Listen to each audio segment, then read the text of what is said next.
Hello and welcome to Tech Thursday, brought to you by Bel Air Internet. This is our weekly meeting of the minds to discuss hot button issues regarding your internet service and network connectivity.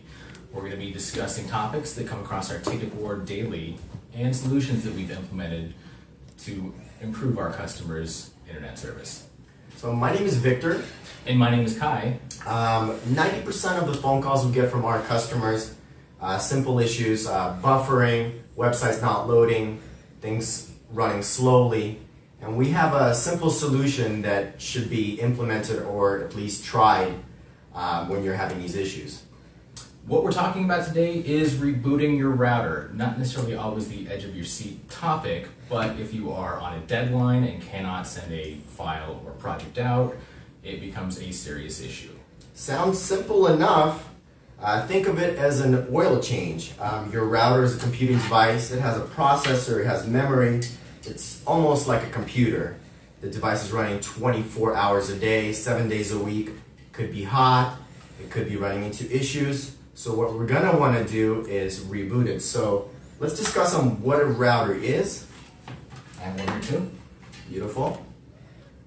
Well, what you see are two devices that our customers typically use and are implemented across our network. Differences you see straight off the bat are going to be antennas that are external versus internal antennas. Realistically, we typically prefer external antennas, but what we want to focus on is making sure that your router is up to date, current standard. Dual band router, so you have two distinct frequencies to utilize, and also contemporary wireless protocols. So dual band routers, typically you'll see 2, maybe 3 networks at your house. They're going to be running on different frequencies. All right, to go a little bit more into what a router is and what connects to it, what you're typically going to see with a router is a singular WAN port. This is the wired area network. This is where you're going to want to have the Ethernet cable going from the wall into your device, or from the modem in your unit into your device. They're typically set with different colors between the WAN port and the LAN ports. There's going to be 4 LAN ports usually. Those are what you're going to connect to your individual devices, such as your computer, smart TV, possibly a Sonos system or Amazon Echo, and streaming devices like an Apple TV or a Roku. All right. So it's simple, but believe it or not, we do have customers who may or may not unplug or touch the wrong cable. So I know it's a little awkward walking forward, going back. There's going to be a bunch of cables plugged in here. You're going to want to take the power cord and unplug it. I want to jump in here for a second. Prior to doing this today, if you are watching this right now, you are streaming this, which means you are connected to a wireless router most likely. And if you unplug that, we disappear. And that would be no more talk. unfortunate for sure. Terrible, Yeah. actually. So, in order to keep listening to us, what you're going to want to do, like Victor said, is unplug the device. So before you unplug it, a lot of our customers call in and we hear people tell them to reset the router. Not the same thing as rebooting your router. There's going to be a pinhole next to the power outlet, and you will typically need a pen or a paper clip to factory reset the device. What that means is your router is going to go to factory settings, your wireless network will disappear, internet will stop working, and you will have to... It's going to result in call to us, and we're going to have to tell you to go through your wireless setup again, which is fine. But in order to circumvent 30 minutes on the phone, what you're probably going to want to do is just unplug the power cable. So leave it unplugged. I'm going to say about 2 minutes. Let it cool off, and then plug it right back in. So it typically takes 1 to 2 minutes for the router to come back up till you can start browsing the web and loading your content. And realistically, we say 1 to 2 minutes because there are different manufacturers, different devices. Within the 2-minute period, I'd say most of them come back up and you're able to utilize them again. But we want to make sure that you wait until the device is fully functional, the lights stop blinking, and it shows you connected before you start surfing again. So, also want to touch on not just practice of unplugging the device, power cycling it, powering back up. What we want to talk about too is where do you locate your device in your unit? So now that you're getting familiar with what your router is and where it's located, we want to talk about location. Centralize your router, please.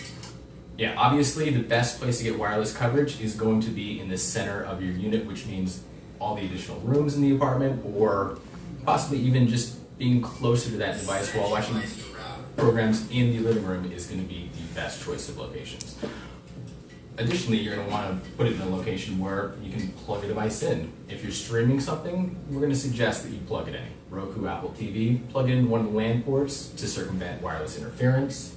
We can't stress enough, if you're streaming, if you're using a Roku or an Apple TV, if you're constantly watching something, hardwire your devices. So you want that router closer to the devices that are streaming. All right, I think we have a question. Should I leave my router unplugged? Well, for 2 minutes while you're booting it. But if you're going to leave it unplugged all day long, I typically wouldn't suggest this. Now people have Nest devices, different network devices, security systems, security cameras, all different kinds of internet-enabled equipment in their units that require an internet connection all day long to function. What this means is if you leave it unplugged, these devices are not functional. What we need to do is make sure that after it's been rebooted, you power it back up and make sure that those devices are connected again. Yeah, we're all human, so if you unplug it, you may forget how to plug it back in correctly. It happens. Just leave it plugged in, unless you reboot it. Perfect. All right. On top of that, we want to go into a little bit of functionality about routers.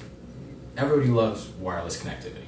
It's brilliant. Walking around your house untethered, phone, navigating the internet, it works quite well. Issues we run into in places where you have, I don't know, more than 19 people living around you, maybe 19 people just surrounding you at one time. There are 19 wireless channels you can utilize from one device to your router. What that means is if there's more people than 19 people there, you're going to be utilizing the same channel. What that means is your wireless speeds are going to diminish. It could even seem like your wireless is not working properly. Best way to circumvent this practice is going to be hardlining your devices. It's a direct connect to the internet. Correct. So if you're ever running a speed test, make sure you're hardwired. All right. I don't think we have any more questions right now. Do want to say if you have questions, please send them in live and we'll try to answer as many as possible. On top of that, we can also be reached at Tech Thursdays at belairinternet.com. That's BEL with one L, internet.com. Feel free to submit questions and we'll answer them during the broadcast, after, and possibly on next week's show. And we're going to be holding a contest, so send us your favorite router, manufacturer name and model number. If we agree with you, if we pick your router, we're going to be giving out a prize. So again, that email is techthursdays at belairinternet.com. Well, prize ain't announcing them on the show. Absolutely. Fantastic. You're going to be famous, Facebook famous. All right, thank you again for tuning in, and we'll see you next week. See you guys next Thursday.